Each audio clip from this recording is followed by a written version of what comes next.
Jeg hedder Carsten Kusk. Jeg repræsenterer et firma, der hedder GE Green Energy, og vi sælger et tyndt isoleringsmateriale, der også er dampspærrer og radonspærrer, og handler hovedsageligt med byggemarkedet. Ejendomspartnernetværk er et sted, hvor jeg får nogle gode kontakter. Faktisk et rigtig godt sted, hvor jeg møder nogen, som jeg normalt ikke vil komme i nærheden af. Det gør mig meget nemmere at få fat i specielt store kunder, fordi vi får en relation til hinanden. Vigtigt er for mig, specielt hvis jeg sender en videre til mine kunder, at det er en, jeg stoler på. Og det ved jeg i netværket, fordi man snyder ikke hinanden i netværket, fordi man skal jo mødes og have en snak.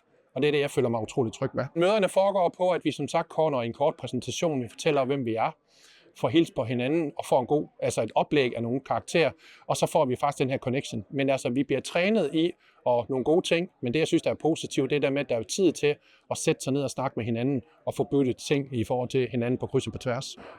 Jeg har været i en del erhvervsnetværk, og jeg synes faktisk, at ejendomspartnernetværket er faktisk det bedste netværk, jeg har oplevet, fordi jeg har fået nogle kontakter og nogle referencer, som jeg normalt ikke har fået i andre netværk.